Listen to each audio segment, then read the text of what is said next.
Olá, eu sou a Renata Fará, do Direito Médico e Saúde Podcast, que está dentro do grupo Ser Médicos Podcast. Hoje nós vamos falar de um tema que vai um pouco além da prática de vocês de dentro do consultório, certo? Nós vamos falar dos direitos das pessoas com autismo, deficiências, doenças raras.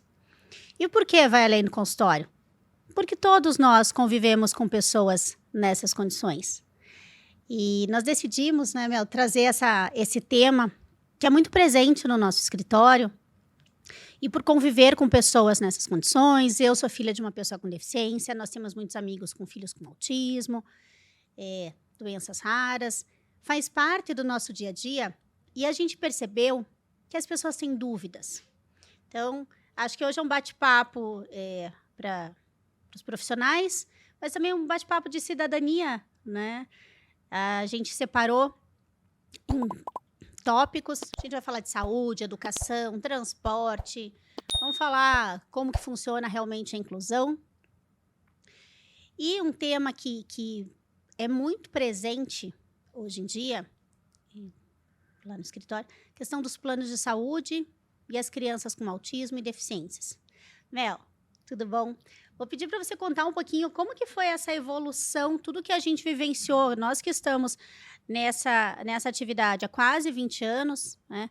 Como nos últimos anos tudo ascendeu. E qual que é a realidade hoje?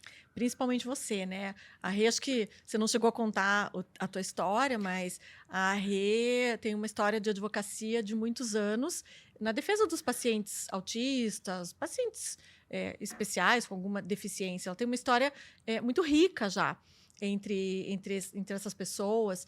E o que a gente viu acontecer nos últimos 15 anos, eu acho, começaram a ser desenvolvidas algumas terapias especiais, principalmente para pacientes autistas, pacientes com síndrome de Down.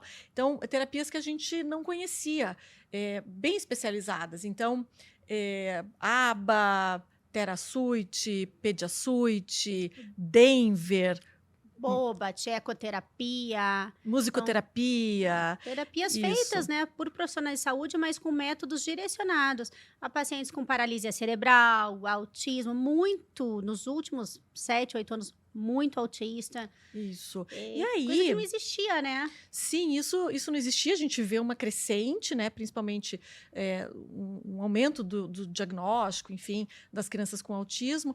E foi se percebendo que essas terapias, elas ofereciam um resultado muito bom no desenvolvimento neuropsicomotor e inclusão, principalmente inclusão social dessas crianças, quando se comparava com uma sessão de fono, fisioterapia, terapia ocupacional tradicional.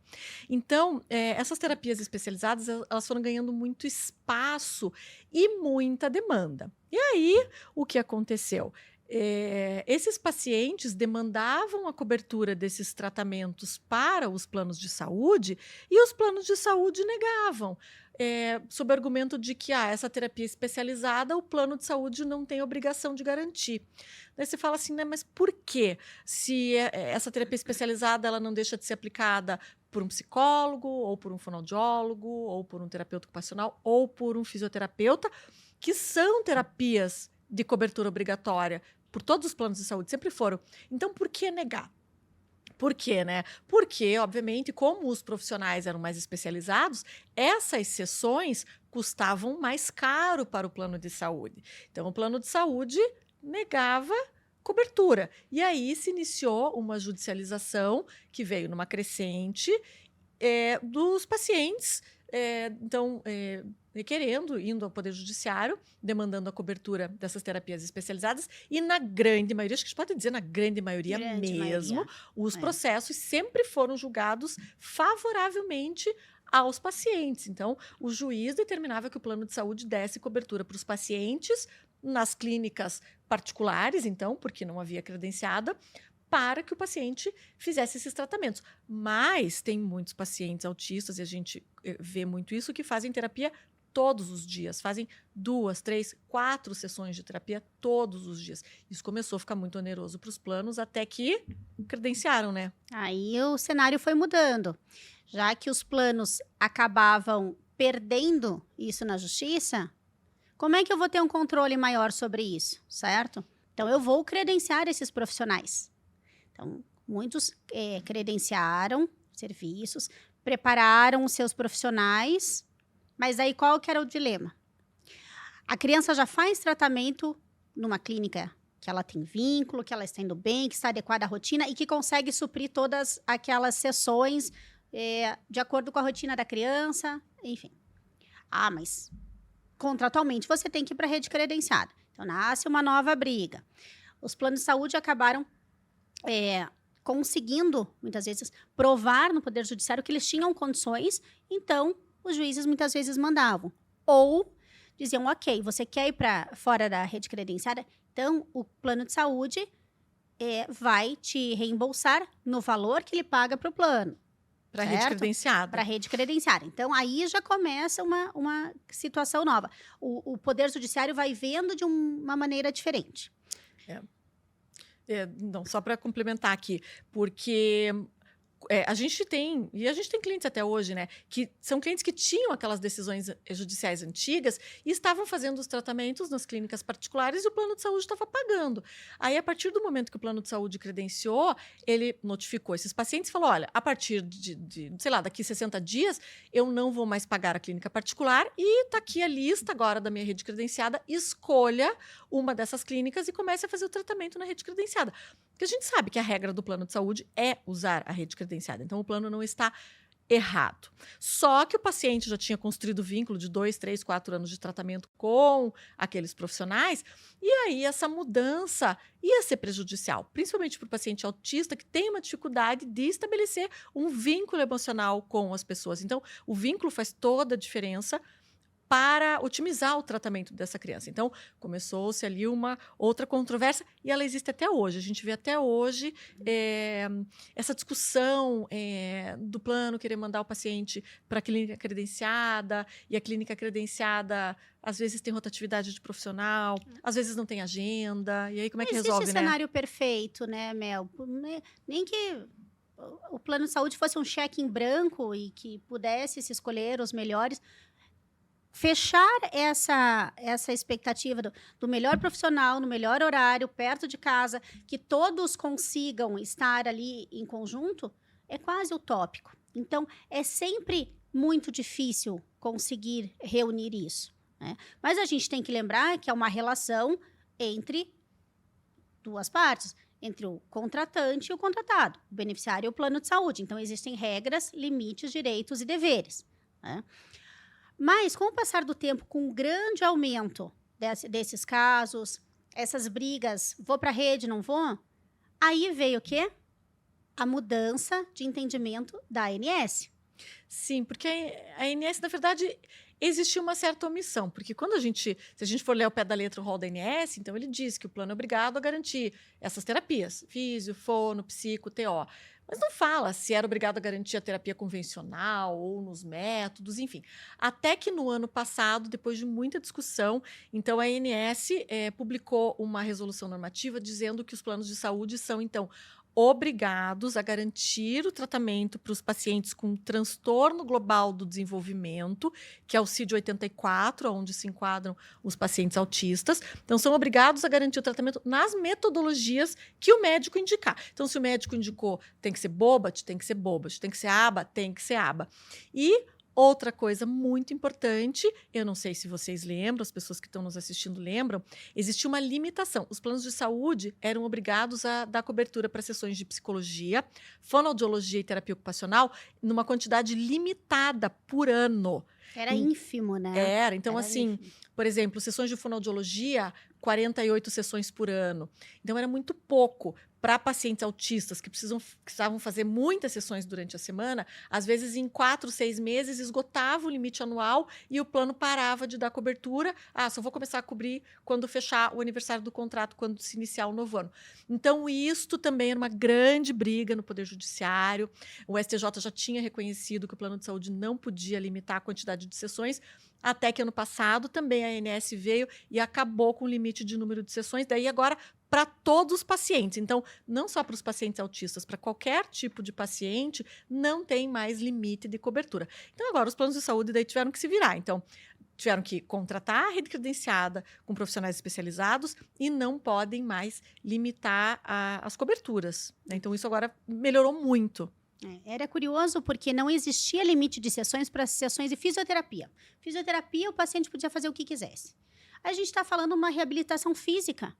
E aí, quando você tem um paciente com paralisia cerebral, com autismo, com Down, que você precisa de outras formas de reabilitação e de aprendizado, tinham planos que tinham sessões de psicologia 12 por ano.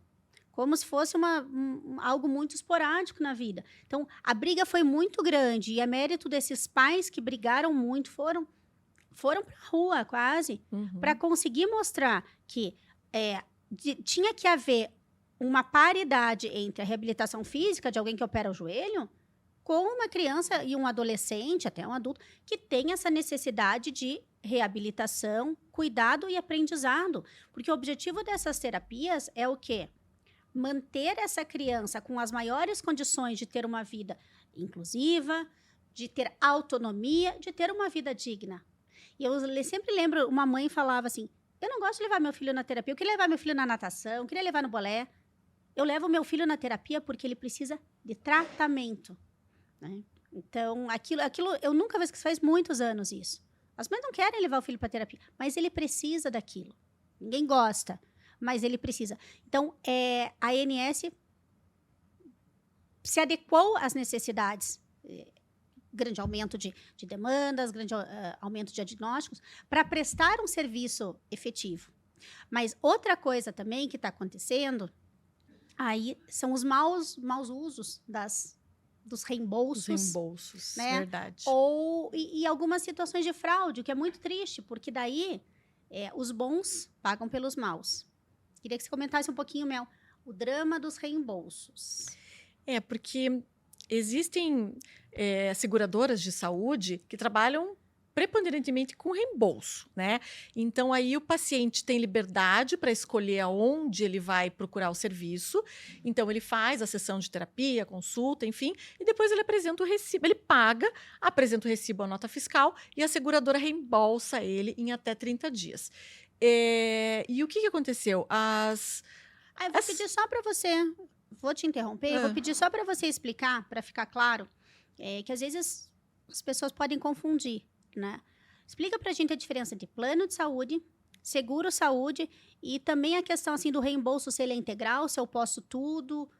Explica um pouquinho, dá uma pincelada nisso, acho importante. Então, assim, os planos de saúde propriamente ditos, né, as medicinas de grupo, enfim, eles trabalham, então, principalmente com rede credenciada. Então, uma vez que eu sou beneficiária desse plano de saúde, eu preciso acessar a rede credenciada. Eu não tenho direito à livre escolha, né? Eu só tenho direito a reembolso se for caso de um atendimento de urgência e emergência, onde eu não pude acessar, por exemplo, um hospital credenciado, né? Eu estava fora da cidade ou, sei lá, foi atropelada na frente de um hospital que não é credenciado. Então, eu vou usar um estabelecimento que não é credenciado e aí eu tenho direito ao reembolso e o reembolso ainda vai ser limitado às tabelas do plano.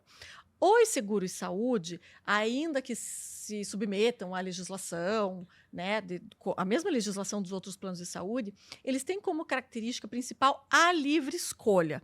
Então, eu tenho seguro, eu escolho livremente o médico, a clínica, o terapeuta, faço o atendimento, pago e peço o reembolso. Esse reembolso também vai ser limitado ao tipo de seguro que eu contratei. Então, se é um seguro mais top, eu vou ter um reembolso maior, se não, eu vou ter um reembolso menor, mas eu tenho acesso de acordo com aquela tabela de reembolso, ainda que alguns seguros também tenham suas redes referenciadas, que aí o paciente pode buscar.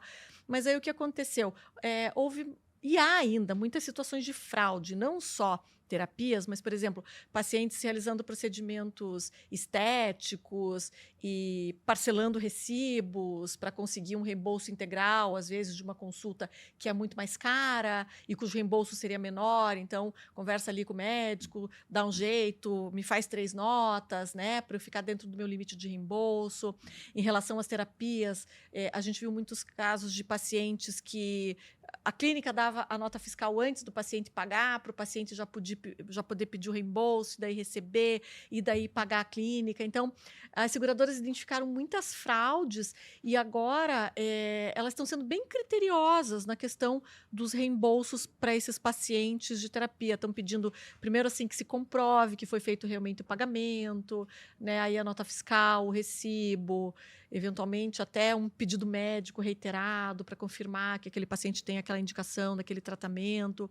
Então, esse é o cenário que a gente tem hoje em relação aos reembolsos. Mas, no geral, em relação aos planos de saúde, o cenário que a gente tem hoje, então, é de cobertura para os pacientes autistas das terapias nas metodologias que o médico solicitar e em número ilimitado, né, de sessões. Então, não há mais limite para sessões.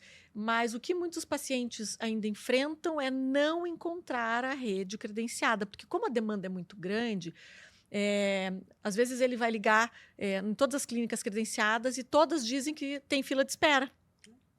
Né? E é importante lembrar que o plano de saúde tem 10 dias úteis para garantir o início do tratamento das terapias. Mas ainda tem problema, esse é o cenário hoje, né? Esse é o cenário hoje, né? E são pacientes que não vão tendo muita alta, né? O tratamento é contínuo. E não necessariamente, apesar de ser seria o ideal, mas que o tratamento tem que ser no mesmo local. Né? O plano vai dizer, olha, eu não consigo te dar o atendimento no mesmo local. Então, tem que ter um pouco de jogo de cintura aí com o plano de saúde para tentar ver a melhor forma que atenda a criança, as necessidades da criança, mas que também cumpra as regras do contrato, né? E a dica que a gente sempre dá para, não só na questão das terapias, mas toda vez que eu vou buscar um serviço credenciado e eu me bato um pouco para encontrar, então, assim, é preciso, então, vamos lá, de iniciar um tratamento de psicoterapia ABA, né? Primeiro eu vou buscar na rede credenciada. Então, eu vou ligar para todos os credenciados e digamos que eu não consegui vaga em nenhum, né? Todo mundo tinha fila de espera. Então, qual que é o segundo passo depois disso? Eu vou até a ouvidoria do plano de saúde, abro um protocolo, falo, olha, tá aqui o meu pedido médico, apresento, eu preciso que você me indique um credenciado para eu iniciar o tratamento, né, que o meu médico aqui indicou. E como a norma da ANS diz que são 10 dias úteis, o plano tem 10 dias úteis para dizer, olha, começa o tratamento na clínica tal. Se o plano não conseguir garantir o início desse tratamento, aí nasce para o beneficiário a possibilidade, então, de fazer esse tratamento em caráter particular e pedir o reembolso depois para o plano de saúde, mas só depois de exauridas todas essas etapas, né? Isso tem que ficar bem claro. Mas é importante também que cabe daí ao beneficiário provar que buscou. Então, eu liguei em todas. Ok, então manda um e-mail. Manda um e-mail e faz isso. Eu super concordo quando você fala assim, busca a ouvidoria. Então, a ouvidoria você vai estar formalizando. Olha, eu estou tentando. Eu não estou livre, simplesmente, eu quero fazer em tal lugar. Não estou querendo fazer livre escolha, mas vocês não estão me dando opção. Então, é bem importante esse registro na ouvidoria. E se não tiver outra condição, faz um registro também no site da ANS, que pode funcionar. Então, não basta, não tem, eu vou pedir o reembolso depois. A chance de você se frustrar é grande, né? Então, a gente também tem que lembrar de seguir as regras do contrato. Sim, não, isso sem dúvida, sem dúvida. E, então, assim, acho que essa é a dica principal para esses pacientes, né? E aí vale para todo mundo. Às vezes eu quero um médico muito especialista, não localizo. Então, a dica é essa, faz o registro na ouvidoria do plano de saúde porque o plano de saúde tem um prazo lá para estar cumprindo, né? Mas a gente não quer falar só de plano de saúde, né? A nossa ideia é conversar sobre todos os direitos, porque às vezes nem todos conhecem todos os direitos aos quais os pacientes autistas têm acesso. E acho que é importante a gente lembrar que, há alguns anos já, a lei equiparou o paciente autista ao paciente com deficiência. Então, quando a gente fala assim, o direito dos autistas, todos os direitos que a pessoa com deficiência tem, o autista também tem. autista, pessoas com doenças raras também, pessoas que têm essas condições diferenciadas, têm uma lei própria. E essa lei própria estabelece uma série de direitos. E a gente separou alguns, né, Mel? Acho que vamos fazer um bate-bola, assim, Sim. do que a gente vê na prática, para tentar explicar a forma mais fácil de acesso e como resolver. Porque o que a gente recebe muito assim, eu tive meu direito negado. Eu tento, eu não consigo, é difícil. E pensando bem, olha toda a burocracia que a gente está contando aqui para conseguir uma terapia. Quanto mais uma série de terapias que vão ser a longo prazo. Então, acho que o objetivo também aqui, além de explicar o cenário, que é árduo, mas é tentar facilitar o acesso e mostrar para vocês o que pode ser feito quando esse acesso é negado, né? Difícil ele pode ser, mas ele não pode ser negado. É importante a gente lembrar, a gente falando de tratamento de saúde, o SUS também dá as terapias. O SUS também é obrigado a fornecer tratamento para os pacientes autistas, mas necessariamente nem sempre ele vai encontrar a terapia especializada. Mas ele tem direito, sim, às terapias. A gente vê alguns municípios com algumas iniciativas, às vezes mais específicas, mas no SUS ele encontra algum tratamento, ele encontra sim. Vários municípios já estão com essa bandeira e vendo essa necessidade. Então, talvez não vai ser o cenário ideal, não vai, assim como nos planos de saúde não vai ser, né? Mas é importante também que os pais, os responsáveis, os familiares se reúnam, vão conversar com o secretário de saúde, vão tentar ver o que pode ser feito no ambiente daquele município, trazer esse diálogo para a escola também, porque a gente está falando só de saúde. Vamos trazer para os outros ambientes que essa criança e essa família circulam, né? Então, tem que ter uma conversa entre todos esses atores. E falando em SUS também, o SUS tem um protocolo de atendimento, né? O Ministério da Saúde tem um protocolo de atendimento para autista, que inclui alguns remédios também, né? Que estão na Rename. A Rename é uma lista de medicamentos que você encontra no site do Ministério da Saúde, Rename. Tá? Então, lá você pode ver assim, que tipo de medicamento que tem indicação. Muitas vezes, alguns autistas precisam de tratamento medicamentoso aliado aos tratamentos com as terapias e alguns deles estão previstos para fornecimento gratuito pelo SUS, certo? Deveria ser melhor?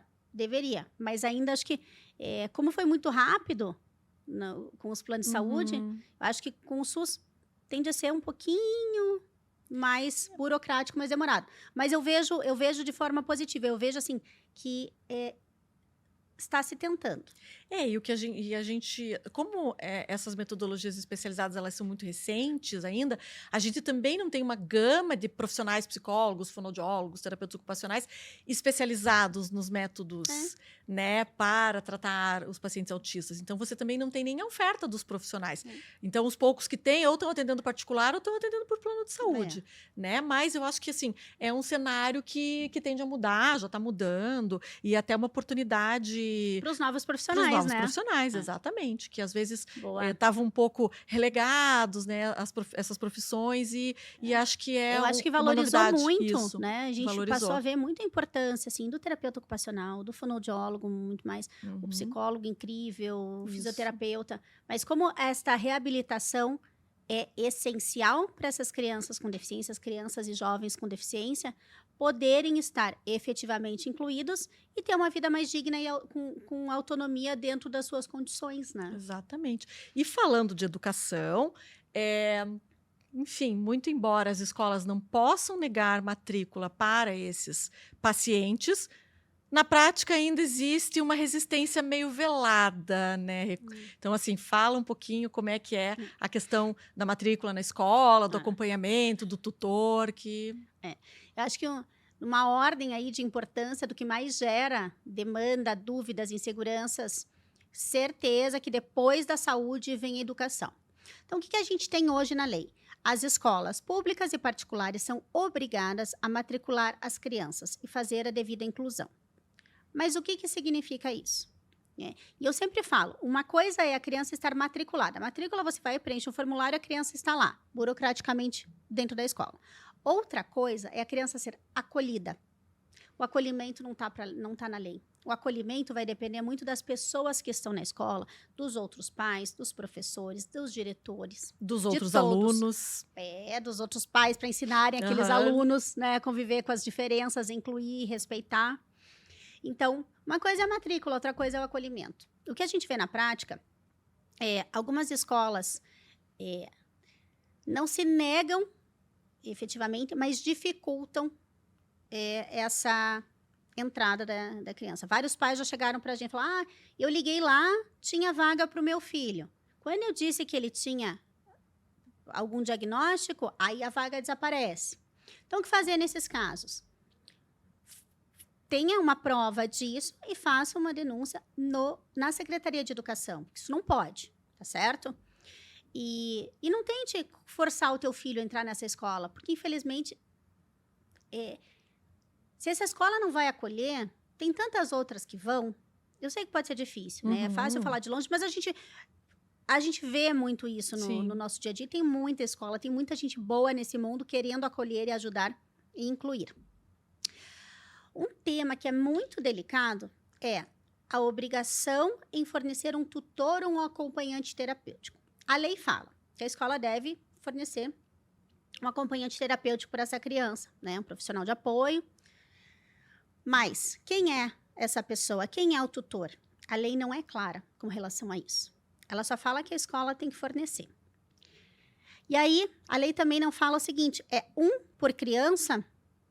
Todas as crianças têm que ter, ou tem que ter um pedido médico? Qual que é a razoabilidade disso? Né? Os pais podem exigir a qualificação desse profissional. Eu quero um psicólogo, eu quero um pedagogo, eu quero um TO para o meu filho. Como é que fica essa relação? Numa escola particular, onde os pais vão pagar, por exemplo, um número X, vão pagar 1.000 para a escola, e esse profissional que a escola vai fornecer custa 2.500. A conta não fecha. E aí? Mas é um dever, tá na lei? Ok, entendo.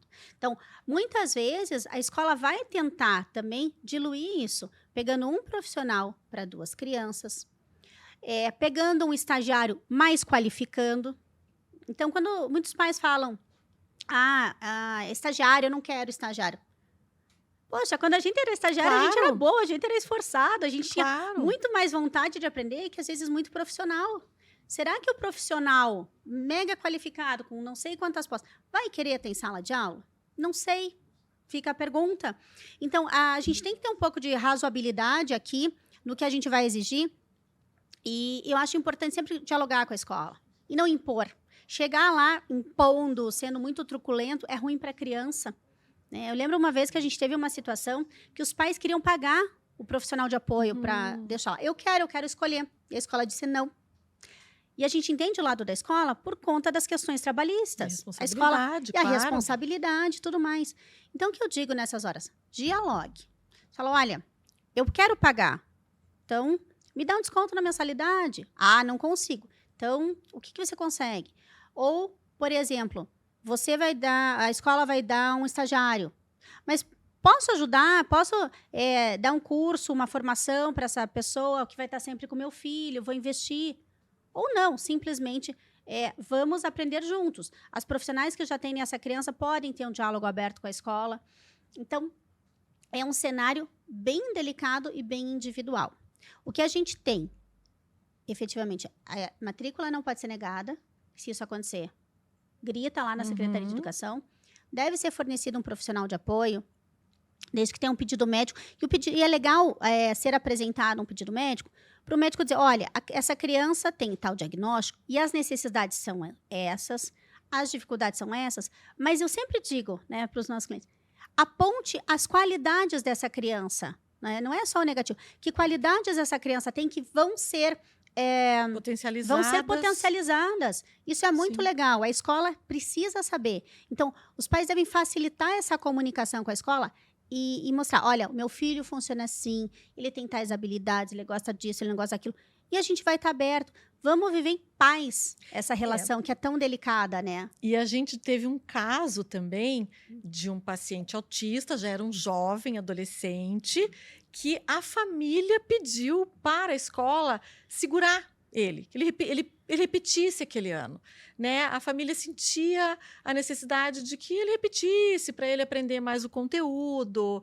A família não se importava, né, dele ser aprovado, e ele tinha sido aprovado por conselho de classe, e a escola argumentou que, em razão das regras, enfim, da Secretaria de Educação, não poderia reter aquela criança, né? Queria aprová-la, ela ia seguir, acho que para o ensino médio na oportunidade. Então, assim, Isso.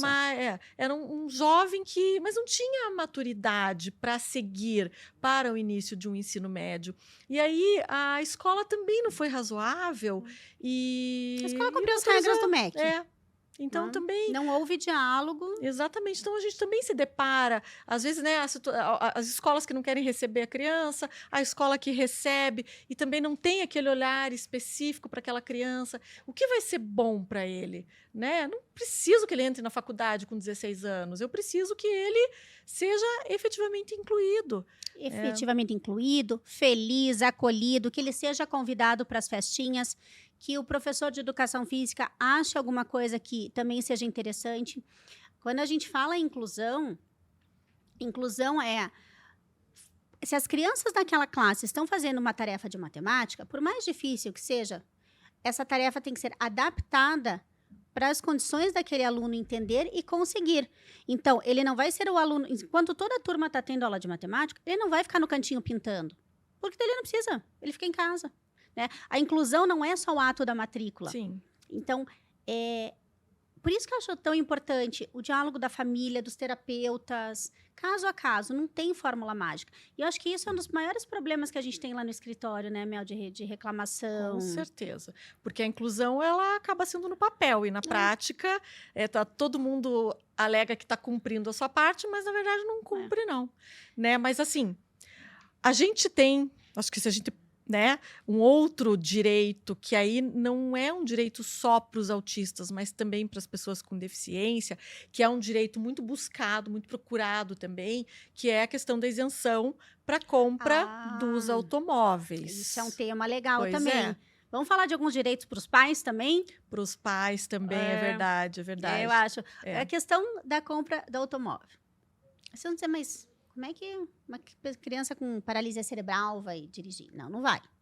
Então, quando a gente fala em isenção para compra de carro, o que a gente tem? A gente tem uma lei federal, uma lei estadual, que diz que pessoas com deficiência física, intelectual, visual e autismo têm direito à compra de carro com isenção de impostos, tá?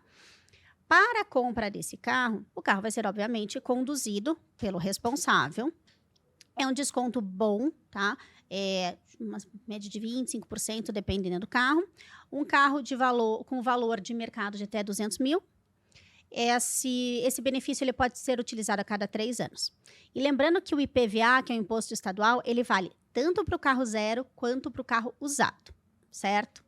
É só importante lembrar que as pessoas acabam comprando e depois ninguém orienta isso, que para vender esse carro da criança e do adolescente menor de 18 anos com autismo ou com outras deficiências, precisa de uma autorização judicial, precisa de um alvará judicial. Porque esse bem está no nome, ele vai ficar no nome da criança, do adolescente. Ele não fica no nome do pai ou responsável. Apesar de ter sido comprado com o dinheiro, foi um presente para o filho. E aí vocês podem questionar, mas por que essa isenção? Essa isenção busca o quê? Inclusão, acessibilidade. É fazer com que essa criança, esse adolescente, possa ir e vir com mais conforto, possa ir para um shopping, passear no final de semana, possa ir nas terapias com mais conforto, ir para a escola no dia de chuva num carro mais confortável. Isso é inclusão, isso é acesso. Né? E para outros pacientes com deficiência motora, se aplica também o mesmo direito. E uma dúvida que a gente tem, às vezes, recorrente, pacientes com câncer, né? Não é o tópico específico da nossa conversa hoje, mas é importante lembrar que pacientes com câncer têm alguns direitos específicos também, que a gente pode conversar num outro momento, né? Porque tem muita coisa. Mas aqueles pacientes com câncer que, em decorrência do tratamento oncológico, têm alguma dificuldade de locomoção ou alguma... Tem que ter característica de deficiência física. Isso. E quando a gente fala em deficiência física, tem uma lei que diz essas condições se enquadram no conceito de deficiente físico. Uhum. Então, não basta o câncer. O câncer, por si só, não gera o direito à isenção. Mas, por exemplo, a mulher que tem câncer de mama, faz uma mastectomia, perde força, faz uma carteira de motorista especial e se enquadra para a compra desse carro com a isenção. Uhum. Isso é importante. Boa lembrança, Mel. As pessoas às vezes não lembram, mas se aplica também para esses pacientes, né? Falando nos pais, agora os pais que são funcionários públicos, pais ou responsáveis que são funcionários públicos. Então, o Estatuto do Servidor Público Federal...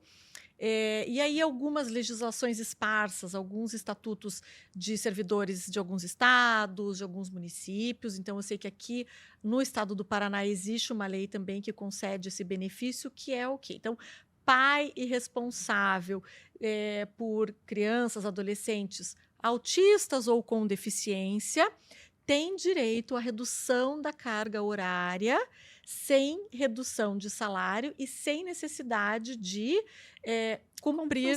compensar essas horas. Então, é um direito que aparentemente é para o pai o responsável, mas não, ele é um direito, isso aí foi incluído em lei, visando o bem-estar dessa criança, desse adolescente com deficiência, porque ele demanda um cuidado especial, ele demanda um atendimento ali do pai, do responsável, então, ou levar uma terapia, acompanhar num tratamento. Então, uma vez comprovado isso, então o servidor público federal, o servidor estadual, municipal, enfim, ele pode apresentar esse pedido para a Secretaria de Recursos Humanos, enfim, ali o órgão de recursos humanos ao qual ele está vinculado como funcionário público, e pleitear essa redução de carga horária.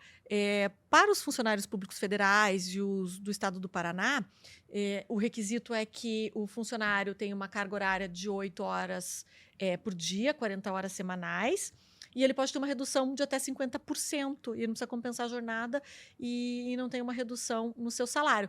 Claro que essa questão ela vai ser reavaliada periodicamente, por meio, às vezes, até de perícia no paciente, né, no dependente, laudos médicos, mas é um benefício que possibilita que o responsável, o pai, a mãe daquele paciente, possa dar atenção para ele, possa cuidar dele, do desenvolvimento dele. Então, é um direito também que parece ser para os pais, mas é um direito para o paciente também. Mas, infelizmente, nem todos os entes da federação ainda têm isso nas suas leis reconhecido. E na iniciativa privada também não, né? Não tem e dificilmente terá isso na iniciativa privada. Não são todos os municípios que têm, como você bem falou, mas na iniciativa privada, a gente sempre tem que lembrar, é interessante conversar com o seu gestor, converse com o RH.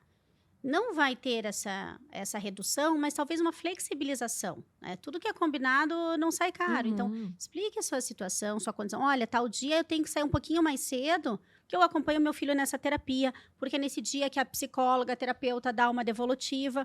Então, obrigados a fazer isso, a iniciativa privada não é. Mas com uma boa conversa, com sensibilidade, com acolhimento da empresa, eu acho que vai funcionar. E funcionando, às vezes, até faço uma compensação, daí nesse caso, né, chego mais cedo, saio um pouquinho mais tarde, no outro dia. É o diálogo, né? É o diálogo. Algumas empresas são sensíveis a essa causa, sim. Né? E aí, o que mais que a gente tem de direito? E uma coisa, que sempre perguntam, isso é um pouquinho mais complicado. Criança com autismo, paralisia cerebral, se aposenta? Posso pedir aposentadoria? Não. Por quê? Porque criança não se aposenta. Só se aposenta quem contribui com o INSS, certo? Quem contribui vai se atender os critérios, vai se aposentar. O que a gente tem é um benefício de exceção, que é o BPC, Benefício de Prestação Continuada, tá? O LOAS, também conhecido como LOAS. É um benefício para quem preenche 2 requisitos: a deficiência permanente e a condição de miserabilidade, praticamente, tá? Quando eu falo condição de miserabilidade, é porque a lei fala que a renda familiar tem que ser de até 1/4 salário mínimo por pessoa da família. Ou seja, uma família de 4 pessoas que recebe mais que um salário mínimo não vai se enquadrar e essa pessoa com deficiência não vai receber o benefício. Então, infelizmente, esse é o cenário, são as regras que a gente tem na lei. Então, quem quer buscar esse benefício faz o quê? entra no site do INSS e faz um agendamento. Vai ser feita uma perícia, vão levar os laudos, vai ter uma perícia do serviço social para ver se se enquadra ou não nas condições.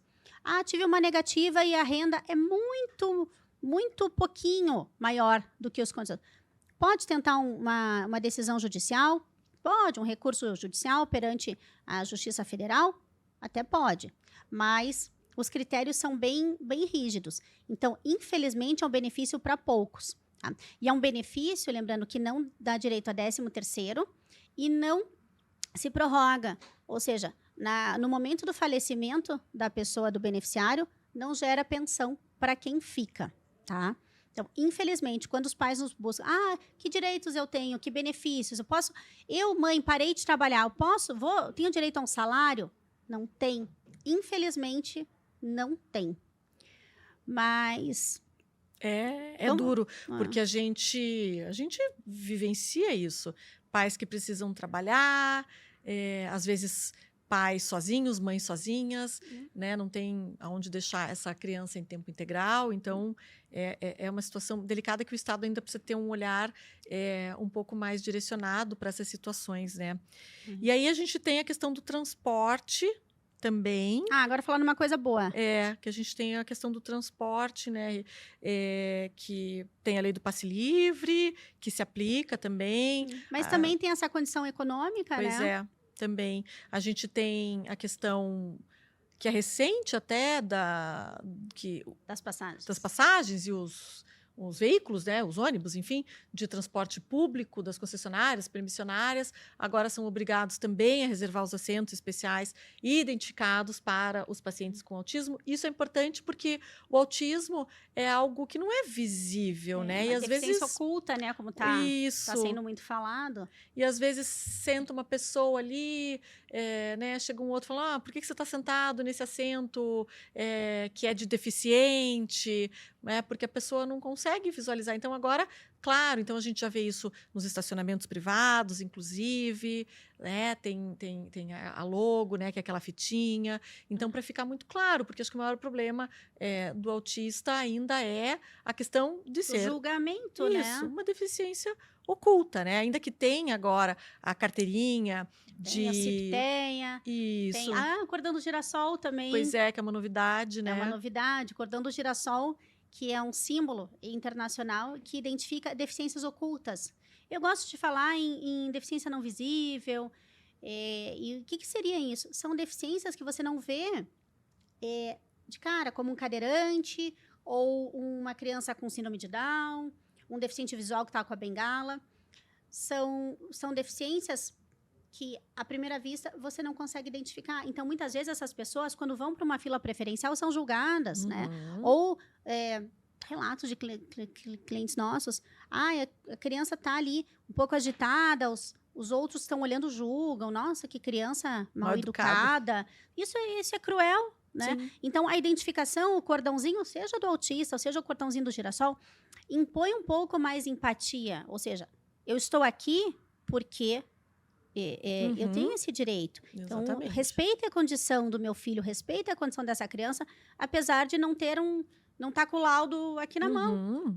Né? E é melhor do que eu ter que tirar a carteirinha também do bolso e, né, ficar apresentando, porque isso gera um constrangimento também. Né? O mundo precisa de mais empatia, mais respeito. Né? Então foi bacana essa criação do cordão do girassol. É claro que isso precisa ser levado ao conhecimento do público, mas, enfim, para quem não sabe, se vier a se deparar com uma pessoa usando um cordão com girassol, então é uma pessoa que tem alguma deficiência que não é visível. Então ela tem o direito, sim, de estar lá na fila preferencial, de usar a vaga do estacionamento preferencial, né? Porque ela tem essa deficiência oculta, porque a lei agora reconheceu esse símbolo.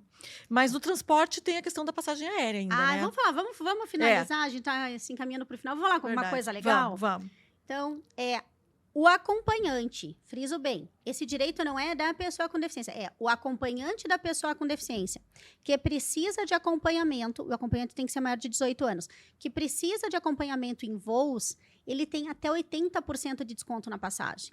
Então, como é que é na prática? A pessoa com deficiência vai comprar a passagem, vai no site da companhia aérea, apresenta os formulários, preenche os formulários que estão ali solicitados, apresenta um laudo médico e o acompanhante vai ganhar desconto na passagem.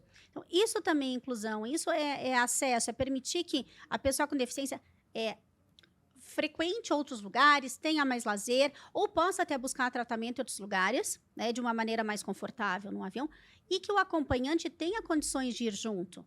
Então, é mais um direito que não é para a criança, mas é tudo em torno da criança. É tudo para que essa criança tenha condições, digo de novo, de ser incluída, de viver com dignidade numa sociedade que muitas vezes é muito cruel. E por fim, eu acho que é sempre importante a gente lembrar aos pais irresponsáveis que quando esse jovem alcançar a maioridade, os 18 anos, vai depender do comprometimento intelectual, né? Porque às vezes a gente tem um autista que ele é relativamente independente, mas ele tem um comprometimento intelectual que torna ele mais inocente e às vezes mais passível de sofrer algum golpe, de alguma pessoa mal intencionada. Então, a depender do nível de comprometimento, sempre buscar a curatela, né? Então, desse jovem adulto com 18 anos, e você fala assim, mas é ruim, porque parece que é uma declaração de incapacidade. Exatamente. É uma extensão de cuidado, né? A gente pode ter a curatela como uma extensão de cuidado dos pais depois dos 18 anos. E ela não precisa ser absoluta, ela pode ser só para fins patrimoniais. A curatela é uma decisão judicial que vai dizer, depois dos 18 anos, os pais ou responsáveis continuam sendo pais e responsáveis dessa pessoa. Então, por exemplo, eu sempre dou aquele exemplo. A pessoa com deficiência vai para o mercado de trabalho, mas ele tem um cognitivo um pouquinho diferente. E alguém da empresa, enfim, agindo de má fé, fala assim, me dá teu CPF, vai lá e contrai um empréstimo. Ele é maior e capaz. Me dá tua senha do banco. Me dá tua senha do banco. Assina esse contrato aqui para mim. Exatamente. Então, até provar que ele não tinha condições de discernimento daquele certo e errado... O estrago está feito. O estrago está feito, exatamente. Então, é importante, com 18 anos, converse com os médicos, converse com profissionais que vão dizer, ele tem ou não condições de gerir autonomamente a sua vida, praticar os atos da vida civil, ele consegue fazer um contrato, assumir um financiamento, casar, decidir, fazer comprar uma compra, e vender. Exato. Né? Porque você fala, não, mas se ele entrou na internet e fez uma compra ali num valor exorbitante, né? Como é que eu vou controlar isso? Mas isso pode ser anulado esse paciente ele tem uma curatela, é ruim falar, ele é interditado, né? Ainda que parcialmente, tudo aquilo é anulado de pronto. O negócio jurídico perde a validade. Exatamente. Então, é algo que é de se pensar. Eu acho que é importante, completou 18 anos, dar uma conversada com o médico para proteger realmente esse paciente, porque tão vulneráveis, gente, né? Numa sociedade que, às vezes, a gente não está cercado só de pessoas boas, né? Que querem cuidar do outro.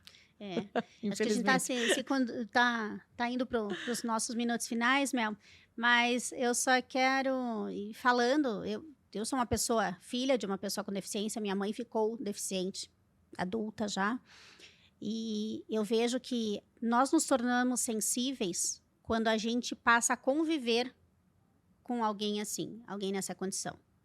Então, muitas vezes as pessoas são cruéis, são más, são individualistas, porque não convivem. Então, os pais de crianças na escolinha, e hoje todas as escolas têm criança de inclusão, ensine seu filho a ser gentil, a entender, a respeitar, a acolher, a convida para brincar na tua casa. O mundo precisa ser mais generoso, o mundo precisa ser acolhedor. Eu ouço muito isso dos pais, o quanto eles se sentem rejeitados ou mal vistos. Por que tem que se setorizar? Eu vou só levar meu filho no parquinho especial. Eu só vou fazer coisas junto com as crianças da clínica. Não. Vamos viver todo mundo junto. Vamos ser mais humanos, mais sensíveis. Mais empatia. Mais empatia, mais amor, né? Se colocar no lugar do outro. Se a gente fizer isso todo dia, o mundo vai ser bem melhor, com certeza, gente. É isso aí. Espero que vocês tenham gostado do episódio de hoje, né? Mais amor, saúde. Até Até o próximo. Até o próximo, gente. Obrigada.